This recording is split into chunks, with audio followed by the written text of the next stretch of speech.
இறைவன் எப்போ சாப்பிட்டது? இறைவன் சாப்பிட்டாதான் இவன் படையிலே போட போகிறது இல்லையே. ஆனால் இவனுடைய படையில் போன பேட்டியில் கூட நான் சொல்லியிருந்தேன், படையில் போடுறது எதுக்குன்னா மனுஷனுக்கு ஓய்வே கிடையாது.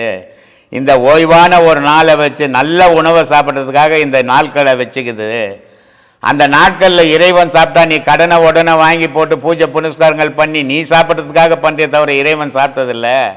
இறைவன் சாப்பிட்டு இருந்தாக்கா நீ பூஜையை அடுத்த வாட்டி படையில் போட மாட்டே அப்படின்னு சொல்லியிருந்தேன் ஏற்கனவே ஒரு இதில். அதில் உப்பு போடாதும் உப்பு போடுறதும் காரணம் என்ன, உப்பு போட்டு நீ சாதத்தில் ஊற்றிட்டு ஆறி போச்சுன்னா நீ திருப்பி சாப்பிடும் போது கூட அது உப்பு இருக்கிற மாதிரி தெரியாது, சல்லுன்னு ஆகிடும்.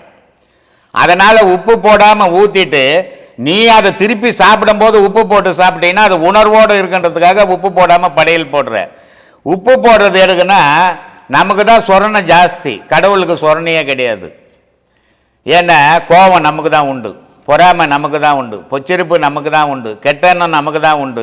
இத்தனையும் நமக்கு வருதுன்னா உப்பு போட்டு சாப்பிட்றதால. இறைவனுக்கு உப்பு போடாத எதுக்குன்னா அவருக்கு எதுவுமே கிடையாது, எதை பற்றியும் கவலை கிடையாது. அதனால் உப்பு போட்டாலும் உப்பு போடலாம் ஒரே மாதிரி இருக்குது இறைவனுக்கு. உனக்கு இதெல்லாம் போட்டால் தான் சொரணையாக இருக்குது, அதனால் நீ போட்டு சாப்பிட்ற.